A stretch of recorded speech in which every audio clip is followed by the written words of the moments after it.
এখনো হাতে মেহেদি, পরনে বিয়ের শাড়ি, শুধু মিতুর দেহে প্রাণটাই নেই। পরনে এখনো লাল শাড়ি, এই শাড়িতেই হয়েছে বিয়ে। হাতে মেহেদির লাল টকটকে দাগ। বিয়ের আনন্দ মুহূর্তে পরিণত হয়েছে বিষাদে। স্বজনদের কান্নায় ভারী খুলনা মেডিকেল কলেজ হাসপাতাল চত্বর। সড়ক দুর্ঘটনায় নিভে গেছে 13টি প্রাণ। বুধবার 11ই মার্চ সন্ধ্যায় কয়রার মেয়ে মিতু আক্তারের সঙ্গে মংলার যুবক সাব্বিরের বিয়ে হয়।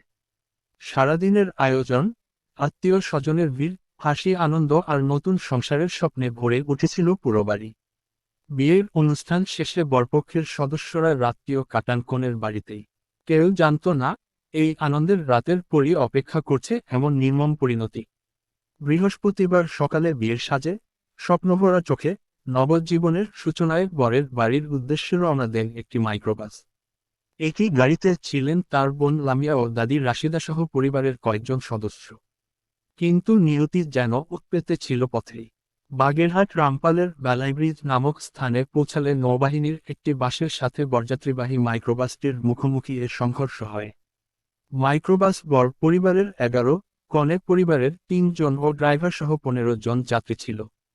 বর পরিবারের 9 জন, কনে পরিবারের 3 জন ও ড্রাইভার সহ মোট 13 জন নিহত হন। এই ভয়াবহ দুর্ঘটনায় বর সাব্বির সহ নববধূ মিতু আক্তার, তার বোন লামিয়া ও দাদি রাশিদা, নানি আনোয়ারা সহ মোট 13 জনের মৃত্যু হয়েছে। বৃহস্পতিবার বিকেলে দুর্ঘটনার পরপরই একের পর এক লাশ ঢোকে খুলনা মেডিকেল কলেজ হাসপাতালে। নবদম্পতি সহ একে একে লাশগুলো আনা হয় সেখানে। দুর্ঘটনার খবর ছড়িয়ে পড়তেই স্তব্ধ হয়ে পড়ে কয়রার আমাদি ইউনিয়ন।